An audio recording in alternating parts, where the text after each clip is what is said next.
Hello दोस्तों, स्वागत है आपका आज की क्लास में। और आज की क्लास है संविधान संशोधन से। जितने भी संविधान में हमारे में संशोधन हुए 1950 से लेके अब तक, वो सारे संविधान संशोधन के बारे में आज हम पढ़ेंगे यहाँ पे। और आपको अगर इसी तरह के और भी टॉपिक देखने हैं और तो हमारे इस चैनल को सब्सक्राइबर करें। तो चलते हैं दोस्तों और शुरू करते हैं आज की क्लास। कौन कौन से संविधान संशोधन अभी तक हुए हैं हमारे संविधान में अब तक, चलते हैं शुरुआत करते हैं। भारतीय संविधान के अनुच्छेद 368 में, अनुच्छेद 368 के तहत संविधान में 3 प्रकार के संशोधन का प्रावधान किया गया है। पहला है सामान्य बहुमत के द्वारा संशोधन, दूसरा है विशेष बहुमत के द्वारा संशोधन, तीसरा है विशेष बहुमत तथा कम से कम आधे राज्यों की विधानसभा द्वारा मंजूरी के द्वारा हम संविधान में संशोधन कर सकते हैं। तो संशोधन 3 प्रकार के सामान्य बहुमत, विशेष बहुमत और विशेष बहुमत तथा कम से कम आधे राज्यों की विधानसभा द्वारा मंजूरी के से। अब तक हमारे संविधान में कुल 104 संशोधन हो चुके हैं। और संविधान संशोधन करने का अधिकार संसद को है, जो दक्षिण अफ्रीका के संविधान से लिया गया है। यानी संविधान संशोधन की प्रक्रिया है वो हमने दक्षिण अफ्रीका से ली गई है। और अनुच्छेद 368 के तहत हम अपने संविधान में संशोधन कर सकते हैं। और कितने 3 प्रकार से संशोधन कर सकते हैं। प्रथम संविधान संशोधन, प्रथम संविधान संशोधन 1951 में हुआ था। 9वीं अनुसूची को शामिल किया गया, जो भूमि सुधार से संबंधित है। यानी प्रथम संविधान संशोधन 1951 में हुआ और हमारे संविधान में इसके तहत 9वीं अनुसूची जोड़ी गई, जो भूमि सुधार से संबंधित है। फिर हुआ तीसरा संविधान संशोधन 1954। ये खाद्य पदार्थों के संबंध में केंद्र को शक्तियां प्रदान की गई इसके तहत, तीसरे संविधान के तहत 1954 में। अब चलते हैं सातवां संविधान संशोधन हुआ। सातवां संविधान संशोधन हुआ 1956 में। राज्यों का पुनर्गठन, 2 या 2 से अधिक राज्यों के लिए एक ही उच्च न्यायालय की व्यवस्था की गई। यानी सातवां संविधान संशोधन 1956 के तहत क्या हुआ कि राज्यों का पुनर्गठन किया जाए और 2 या 2 से अधिक राज्यों के लिए एक ही उच्च न्यायालय की व्यवस्था की जाएगी। चलते हैं आगे। नौवां संविधान संशोधन हुआ 1960 में। नौवां कब हुआ? 1960 में नौवां संशोधन हुआ। इस संविधान संशोधन के द्वारा पश्चिम बंगाल के बेरूवाड़ी क्षेत्र, कौन सा बेरूवाड़ी क्षेत्र, पाकिस्तान को हस्तांतरित करने का प्रावधान किया गया। कब? नौवें संविधान संशोधन 1960 के तहत, 60 के तहत। अब चलते हैं अगले संविधान संशोधन की ओर। इस संबंध में सुप्रीम कोर्ट ने निर्णय दिया कि केंद्र सरकार अपनी संप्रभु शक्ति का प्रयोग करते हुए किसी भारतीय भूभाग को विदेशी सरकार को नहीं सौंप सकती है। यह कार्य केवल संविधान संशोधन के माध्यम से ही किया जा सकता है। यानी कोई भी क्षेत्र अगर हमें विदेशी सरकार को सौंपना है तो केवल केंद्र सरकार नहीं सौंप सकती है। इसके लिए हमें अपने संविधान में संशोधन करना होगा अनुच्छेद 368 के तहत, तब हम अपने क्षेत्र को किसी अन्य विदेशी सरकार को सौंप सकते हैं। अगला हुआ 12वां संविधान संशोधन 1962 में।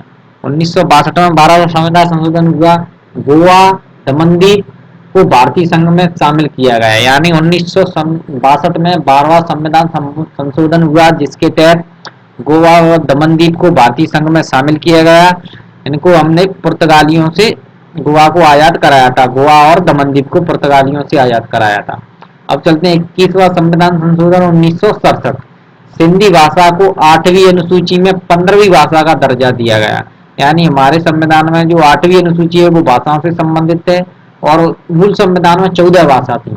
लेकिन 21वें संविधान संशोधन 1967 के तहत 8वीं जो अनुसूची थी उसमें 15वीं भाषा के रूप में कौन सी भाषा को जोड़ा गया? सिंधी भाषा को जोड़ा गया। कौन सी? सिंधी भाषा को जोड़ा गया।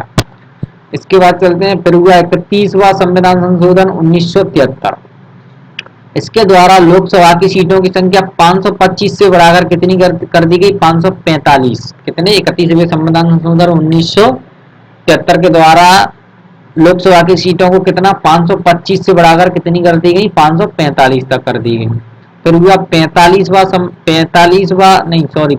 संविधान संशोधन 1974। इसमें सिक्किम को संरक्षित राज्यों का दर्जा समाप्त कर भारत में प्रवेश किया गया, यानी सिक्किम को जो संरक्षित राज्यों का दर्जा था वो समाप्त कर दिया गया और भारत में इसका प्रवेश किया गया 35वां संविधान संशोधन 1974 के द्वारा। इसके बाद 36वां संविधान संशोधन 1975, इसके द्वारा क्या हुआ, सिक्किम को 22वें राज्य के रूप में भारत में शामिल कर दिया गया। इसके बाद आता है 42वां संविधान संशोधन, जिसे हम मिनी संविधान संशोधन के नाम से भी जानते हैं। कौन सा? 42वां संविधान संशोधन है 1976, जिसे हम मिनी संविधान के रूप में भी जानते हैं। ये सरदार स्वर्ण सिंह समिति या आयोग की सिफारिश पर लाया गया। इसमें क्या क्या कार्य हुए? सबसे पहला कार्य हुआ कि उद्देश्य का जो हमारी प्रस्तावना है उसमें 3 शब्द जोड़े गए, समाजवाद, पंथ निरपेक्ष और अखंडता। ये 3 शब्द जोड़े गए। कौन कौन से? समाजवाद, पंथ निरपेक्ष, राष्ट्र और राष्ट्र की अखंडता।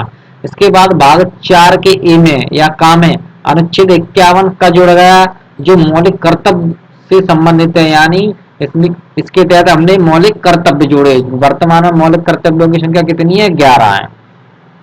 राष्ट्रपति मंत्रिपरिषद की सलाह मानने के लिए बाध्य और नीति निर्देशक तत्वों को लागू करने के लिए मौलिक अधिकारों के उल्लंघन करने वालों को कानूनों की न्यायिक समीक्षा नहीं की जाएगी। ये इस संविधान के तहत किया गया। चलते हैं अगले पेज की तरफ। इसके बाद आया 44वां संविधान संशोधन 1978। कौन सा? 44वां संविधान संशोधन 1978। पेज खत्म हो चुका है। 44वां संविधान संशोधन 1978 में आया। इसके तहत क्या हुआ? 44वां संविधान संशोधन 1978 संपत्ति के अधिकार को मूल अधिकार के रूप में हटाकर केवल वैधानिक अधिकार बनाया गया, यानी संपत्ति का जो अधिकार था उसे हटा दिया गया और इसे किसमें जोड़ दिया गया? अनुच्छेद 300 का में जोड़ दिया गया, उसे वैधानिक अधिकार बना दिया। पहले ये मूल अधिकार था लेकिन इसे हटा दिया 44वें संविधान संशोधन 1978 के द्वारा। इसके बाद अनुच्छेद 352 में आंतरिक अशांति या आंतरिक गड़बड़ी के शब्द को हटाकर सशस्त्र विद्रोह जोड़ा गया, यानी 352 में राष्ट्रीय आपातकाल है। इसमें पहले राष्ट्रीय आपातकाल 3 बार लग चुका है। पहले ये लगता था आंतरिक अशांति या आंतरिक गड़बड़ी के आधार पर, लेकिन इसमें संशोधन कर दिया गया 44वें संविधान संशोधन 1978 के द्वारा और आंतरिक शब्द को हटाकर सशस्त्र विद्रोह जोड़ा गया। इसके बाद राष्ट्रपति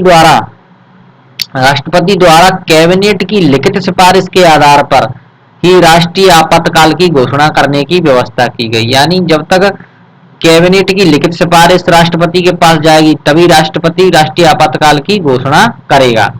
और उच्चतम न्यायालय को राष्ट्रपति तथा उपराष्ट्रपति के निर्वाचन संबंधी विवाद को हल करने का अधिकार दिया गया, यानी राष्ट्रपति और उपराष्ट्रपति से संबंधित जो निर्वाचन होते हैं, अगर उनसे कोई विवाद है तो उनकी सुनवाई कौन करेगा? उच्चतम न्यायालय करेगा। 44वें संविधान संशोधन 1978 के द्वारा ये प्रावधान किया गया।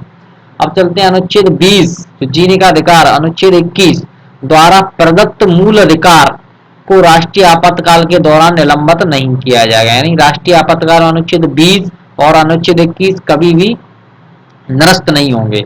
और राष्ट्रपति मंत्रिपरिषद यानी राष्ट्रपति मंत्रिपरिषद द्वारा दी गई सलाह को केवल एक बार, कितनी बार? केवल एक बार पुनर्विचार के लिए लौटा सकता है। इसके बाद आगे चलते हैं 52वां संविधान संशोधन 1985। कौन सा? 52वां संविधान संशोधन 1985 में हुआ ये। इसमें 10वीं अनुसूची जोड़ी गई। कौन सी अनुसूची जोड़ी गई? 10वीं अनुसूची जोड़ी गई जो दल बदल से संबंधित है।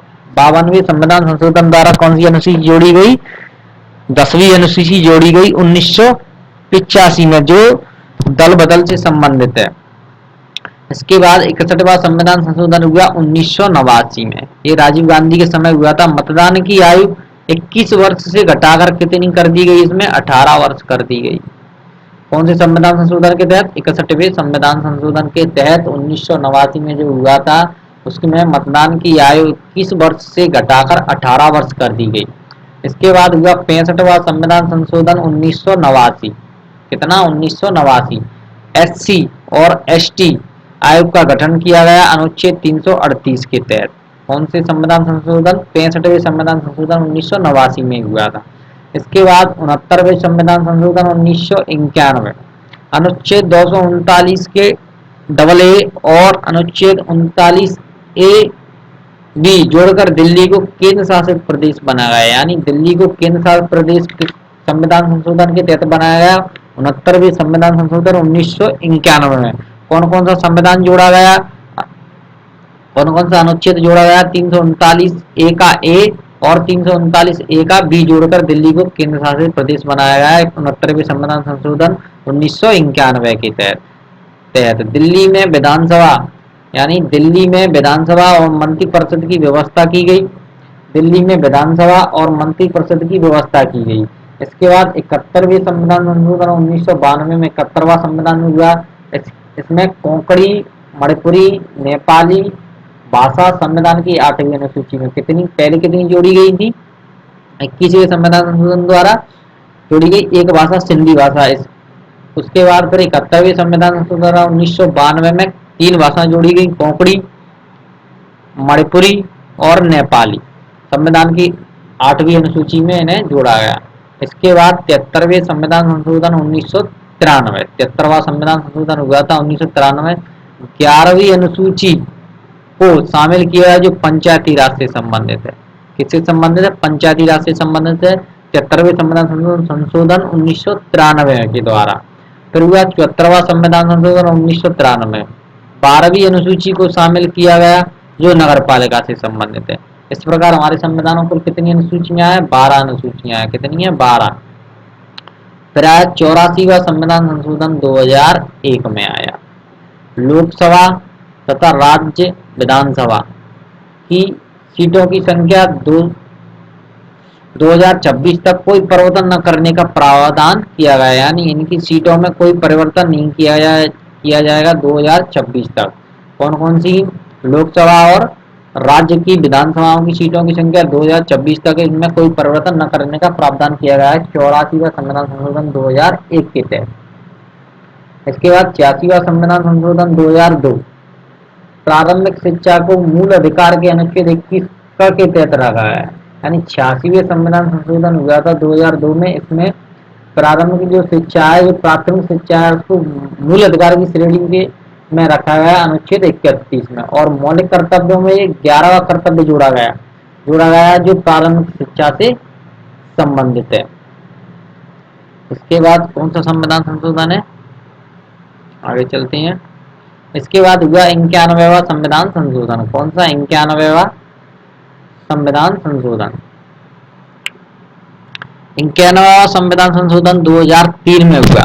मंत्रिपरिषद का आकार, यानी जो मंत्रिपरिषद का आकार है वो प्रधानमंत्री सहित लोकसभा के कुल सदस्य का 15% से अधिक नहीं होना चाहिए, यानी जो कैबिनेट मंत्री बनते हैं वो लोकसभा के कुल सदस्यों का केवल 15% ही कैबिनेट मंत्री बनाए जा सकते हैं। कौन से संविधान के तहत? संविधान संशोधन के तहत 91वें संविधान संशोधन 2003 के तहत। विधानसभा में भी मुख्यमंत्री सहित विधानसभा के कुल कितने सदस्य संख्या 10% से अधिक नहीं होना चाहिए, लेकिन दिल्ली इसमें अपवाद है। दिल्ली में 10% ही बनाए जा सकते हैं कुल विधानसभा के सदस्यों का। फिर चलते हैं 92वां संविधान संशोधन 2003। संविधान में मैथिली, डोंगरी, बोडो, संथाली 8वीं अनुसूची में शामिल की गई, यानी 4 भाषाएं फिर जोड़ी गई, मैथिली, डोंगरी, बोडो और संथाली।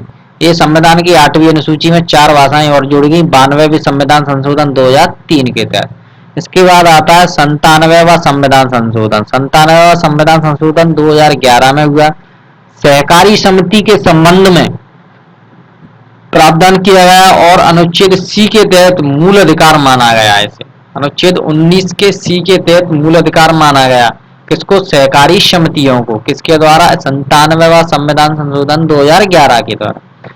इसके बाद अनुच्छेद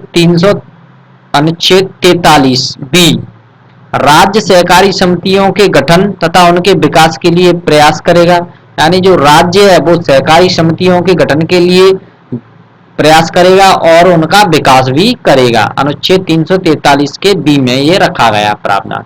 इसके बाद आता है 100वां संविधान संशोधन। 100वां संविधान संशोधन कब हुआ? 2015।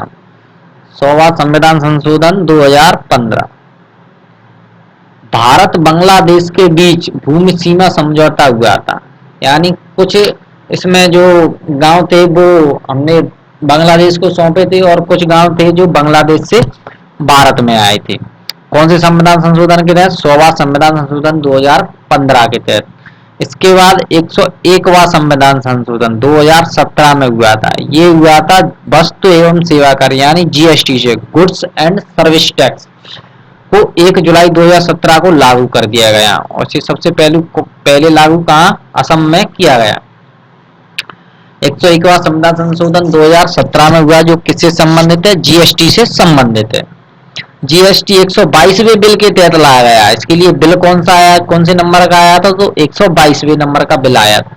जीएसटी परिषद की प्रावधान अनुच्छेद 279 के ए में और जीएसटी यानी जीएसटी आईजीएसटी का प्रावधान 269 ए में किया गया है। इसके बाद आता है संविधान संशोधन 102वां संविधान संशोधन 2018 में। इसके लिए राष्ट्रीय पिछड़ा वर्ग आयोग को संवैधानिक दर्जा दिया गया और 2 नए अनुच्छेद जोड़े गए, यानी जो ओबीसी है वो उनके लिए आयोग बनाया गया, ओबीसी आयोग। कौन सा? ओबीसी आयोग बनाया गया और उसको संवैधानिक दर्जा दिया गया 102वें संविधान संशोधन के तहत। कौन कौन से 2 अनुच्छेद जोड़े गए? 338 का बी तथा 342 का ए के तहत राष्ट्रीय पिछड़ा वर्ग आयोग के वर्तमान अध्यक्ष भगवान लाल साहनी है। यह इसके लिए 123वां बिल लाया गया। कौन सा बिल लाया गया? 123वां बिल लाया गया। इसके बाद चलते हैं 103वां संविधान संशोधन। कौन से नंबर का है? 103वां संविधान संशोधन। 103वां संविधान संशोधन हुआ था 2019 में। ये ईडब्ल्यूएस से है, यानी इकोनॉमिकली वीकर सेक्शन, यानी जो आर्थिक रूप से पिछड़े वर्ग के जो लोग हैं उनके लिए 10% आरक्षण का प्रावधान किया गया अनुच्छेद 103 के तहत। अनुच्छेद 15 के क्लॉज 6 तथा 16 में 6 क्लॉज को संशोधन द्वारा शामिल किया गया है। आर्थिक रूप से पिछड़े वर्गों को 10% आरक्षण देने वाला पहला राज्य कौन सा बना है? गुजरात बना है, यानी इसको लागू करने वाला पहला राज्य कौन सा बना है? 103वें संविधान संशोधन को ये बना है गुजरात। इसने सबसे पहले 10% आरक्षण दिया है। इसको 124वें बिल के द्वारा लाया गया। कौन सा? 124 नंबर का बिल आया था। अब चलते हैं 104वां संविधान संशोधन 2020 में। ये 5 साल ही हुआ है, 2020 में 104वां संविधान। इसके तहत क्या किए? 2 काम किए गए हैं कि अनुच्छेद 334 में संशोधन द्वारा लोकसभा और राज्यसभा राज्यों की विधानसभाओं में SC/ST समुदाय के आरक्षण को 2030 तक बढ़ा दिया गया है। यानी लोकसभा तथा राज्यों की विधानसभाओं में जो SC/ST की सीटों का जो आरक्षण है वो कब तक बढ़ा दिया है? 2030 तक बढ़ा दिया गया है। और लोकसभा में 2 NRI का मनोनयन तथा विधानसभा में 1 NRI का मनोनयन को समाप्त कर दिया गया है। इसको 126वें बिल के द्वारा लाया गया। तो 100 से फिर एक बार रिपीट कर लेते हैं कौन कौन से। 100वें नंबर में क्या है? 100वें नंबर में 100वां संविधान संशोधन हुआ है 2015 में। ये भारत बांग्लादेश के बीच भूमि समझौता हुआ था। इसके तहत 101वां संविधान संशोधन 2017 में इसके लिए जीएसटी लाया। 1 जुलाई 2017 को जीएसटी मतलब लागू हुआ था और इसको लाया गया था 122वें बिल के तहत इसको लाया गया था जीएसटी को। इसे लागू करने वाला पहला राज्य कौन सा है? जीएसटी को लागू करने वाला पहला राज्य असम। कौन सा है? असम। असम इसको लागू करने वाला पहला राज्य है। 101 के बाद आता है 102वां संविधान संशोधन 2018। कौन सा? 2018। इसके तहत ओबीसी जो आयोग है उसको संविधान दर्जा दिया गया और अनुच्छेद 338 बी तथा 342 ए जोड़ा गया। और इसके ओबीसी आयोग के वर्तमान अध्यक्ष कौन है? भगवान लाल साहनी। इसको 123वें बिल के द्वारा लाया गया। कौन से? 102वां संविधान संशोधन। इसके बाद आता है 103वां संविधान संशोधन 2019 में। 103वां संविधान संशोधन किसके लिए किया गया? जो EWS है, यानी आर्थिक रूप से जो पिछड़े हैं उनके लिए लाया गया है इसको, और इनके लिए 10% आरक्षण का प्रावधान किया है। इसके बाद 104वां संविधान संशोधन आता है। इसमें क्या संशोधन किया गया कि लोकसभा तथा राज्यों की विधानसभाओं में SC/ST की सीटों को 2030 तक बढ़ाया गया है, उनके लिए आरक्षण 2030 तक बढ़ाया गया, और लोकसभा में 2 तथा विधानसभा में 1 जो NRI जो लोगों का मनोनयन होता था उसको 126वें बिल के द्वारा समाप्त कर दिया गया है। तो दोस्तों आज की क्लास कैसी लगी आप कमेंट करके बताएं, और इसी तरह के छोटे छोटे वीडियो में आपको पसंद है तो प्लीज चैनल को सब्सक्राइब करें, वीडियो को लाइक करें, कमेंट करें कि क्लास कैसी लगी आपको। और इसी तरह की मैं वीडियो बनाता रहूँगा। मैथ की भी प्रैक्टिस चल रही है और साइंस की भी प्रैक्टिस हम करेंगे बस शुरू। तो वीडियो कैसी लगी बताएं, जरूर बताएं कि आपको वीडियो कैसी लगी, और चैनल को दोस्तों जरूर सब्सक्राइब करें। तो और आगे चलते हैं।